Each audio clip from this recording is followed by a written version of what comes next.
Hello दोस्तों, आज मैं बात करने वाला हूँ एक मोटिवेशनल कहानी के बारे में। अगर उस कहानी को पूरा एंड तक वॉच करते हो तो उस कहानी के माध्यम से आपको बहुत कुछ सीखने को मिलेगा। एक छोटे कस्बे में आदित्य नाम का एक लड़का रहता था। वे एक साधारण परिवार से था, लेकिन उसके सपने बहुत बड़े थे। वे इंजीनियर बनना चाहता था, पर घर के हालात ठीक नहीं थे। पिता एक छोटी सी दुकान चलाते थे और माँ घर घर काम करती थी।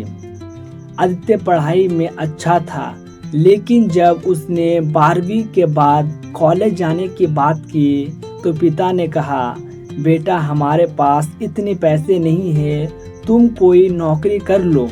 आदित्य चुप रहा, पर अंदर से टूट गया। लेकिन उसी रात उसने आसमान की ओर देखा और खुद से कहा, अगर भगवान ने मुझे सपने दी है तो उन्हें पूरा करने की ताकत भी दी होगी। कई बार थक जाता, नींद आती, लेकिन माँ का चेहरा याद आता। माँ जो कहती थी, बेटा मेहनत कभी बेकार नहीं जाती। 3 साल बाद आदित्य ने इंजीनियरिंग एंट्रेंस की एग्जाम दिया और पूरे जिले में टॉप कर गया। जब रिजल्ट आया तो वे रो पड़ा, लेकिन ये आंसू हार के नहीं, जीत के थे। पूरे गांव गर्व से कह रहे थे, देखो यही है वे लड़का जिसने अपने हालात को हराया है। कुछ साल बाद आदित्य ने एक बड़े कंपनी में इंजीनियर बन गया।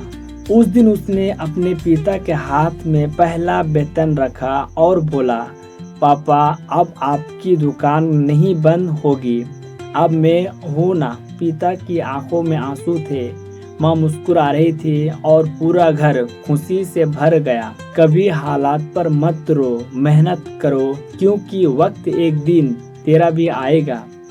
जिंदगी तब नहीं बदलती जब हालात बदलते हैं, जिंदगी तब बदलती है जब इंसान बदलने की ठान लेते हैं। दोस्तों, अगर आदित्य अपने सपने पूरे कर सकते हैं तो आप क्यों नहीं।